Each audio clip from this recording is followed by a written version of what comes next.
So bones fracture.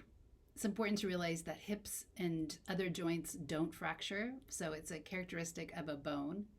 When we look at these fractures, there are many different words used to describe them. Your book mentions that a couple of these, so that we have complete fracture, which would obviously be completely through the bone, versus incomplete. Now, interestingly, children sometimes get fractures of the bone that are almost like wrinkles in the bone. And so those would be incomplete. And then oftentimes in like a 2-year-old that has a wrinkle fracture, what has happened is the bone has kind of wrinkled right there. They don't even really put a cast on that. And so that would be an example of an incomplete fracture that is just minor, right? We also have stress fractures. So if you're talking about a sports where you're constantly putting pressure on the bone, sometimes it'll just like crack a little bit. And that is what is referred to as a stress fracture, which would also be incomplete. When we look at compound versus simple, this refers to the fact that in a compound fracture, the bone has broken through the skin.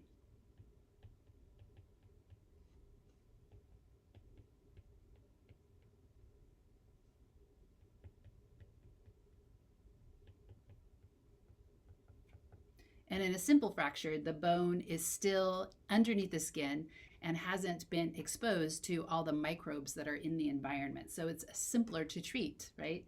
So we have a simple fracture, which would be the bone hasn't been exposed to the outside. Okay, so let's look at an x-ray of a fracture.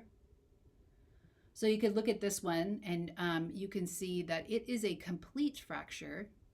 And if we look at where in the body it is, that would be the fibula. That is part of the lower leg.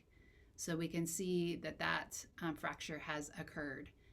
If I looked at this probably, because the bones aren't greatly displaced, they're only displaced a little bit, perhaps that this would be probably a simple, not a compound fracture. Okay, so let's look at what happens when bones heal. The first thing that happens is that you get what is called a hematoma. So this is a blood clot. And this is actually important because it starts this process of delivering blood cells that are going to provide the nutrients to the new developing tissue. And one thing that you might have known about what the repair process of the bone is that we first get this soft callus. And so let me use so the soft callus right here is fibrocartilage.